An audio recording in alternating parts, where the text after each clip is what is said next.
Thank you for coming in today. I've noticed you have multiple questions regarding neurons, the action potential, and the different parts of the brain. To start, I would like to point out that you are doing your best with the material, however, you aren't quite grasping certain areas as much as I'd like to see. So to start, neurons. You mentioned they come through other neurons to the axon. That is somewhat true. Neurons do carry neurotransmitters that travel through neurons carrying electrical signals. However, the way you describe the action potential is not entirely correct. So dendrites, cell body, axon, and terminal buttons let neurons communicate with other neurons. It starts with the dendrites, which are short branch-like extensions of the cell body, and they receive signals in the cell body, aka the soma. The information received from thousands of other neurons is collected and integrated, aka combined together. Once the incoming information has been integrated, electrical impulses are transmitted along the axon, which can vary in length. You should know about the fatty casing on the axon, which is called the myelin sheath. When the myelin sheath deteriorates, it loses its ability to communicate quickly.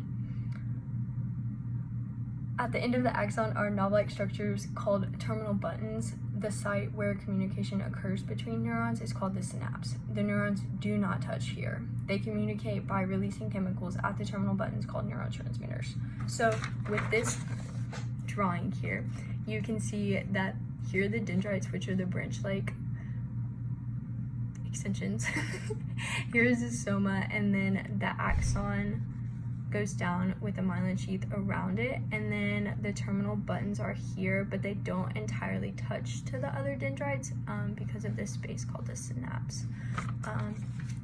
And then for communication to begin, it actually starts in a resting state. In this state, the electrical charge inside the neuron is more negative than the electrical charge on the outside. During an action potential, sodium ions continue to enter the neuron and potassium ions leave the neuron. Within milliseconds, sodium ions stop entering and potassium ions stop leaving. In addition, sodium is pumped out of the neuron while potassium is pumped back in. If a neuron is stimulated enough, it fires an action potential down the axon to the terminal buttons, where neurotransmitters are released into the synapse. This sodium and potassium pumps help return the neuron to its resting state.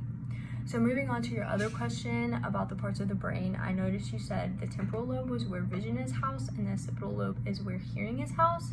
You seem to have those mixed up. So to review the cortical structures, there's the occipital lobe, which is vision, primary visual cortex, parietal lobes, touch, spatial information, primary somatosensory cortex. So continuing on with that, there is the temporal lobes, which is hearing, memory, primary auditory cortex, and frontal lobes, which is planning, movement, complex thought, prefrontal cortex, and primary motor cortex. On this drawing here, you can see the frontal lobe, the parietal lobe, the occipital lobe, and the temporal lobe down at the bottom. And your question was about where vision is housed and where hearing is housed. So the auditory sensory memory has been found to be stored in the primary auditory cortex, which is contralateral to the ear of presentation. And long-term visual memory is stored in different areas of the prefrontal cortex. And your last question was about motor cortex and somatosensory strip. The role of primary motor cortex is to generate neural impulses that control the execution of movement. Signals cross the body's midline to activate skeletal muscles on the opposite side of the body, meaning that the left hemisphere of the brain controls the right side of the body, and the right hemisphere of the brain controls the left side of the body. And every part of the body is represented in the primary motor cortex, and these representations are arranged somatotopically. The foot is next to the leg, which is next to the trunk, which is next to the arm and the hand. And the primary somatosensory cortex is relating to touch. It is concerned with the processing of somatosensory input, which is tactile stimuli coming from the skin. And because some areas of the body, example, the lips and the hands, are more sensitive than others, they require more circuitry and cortex to be devoted to processing sensations from them.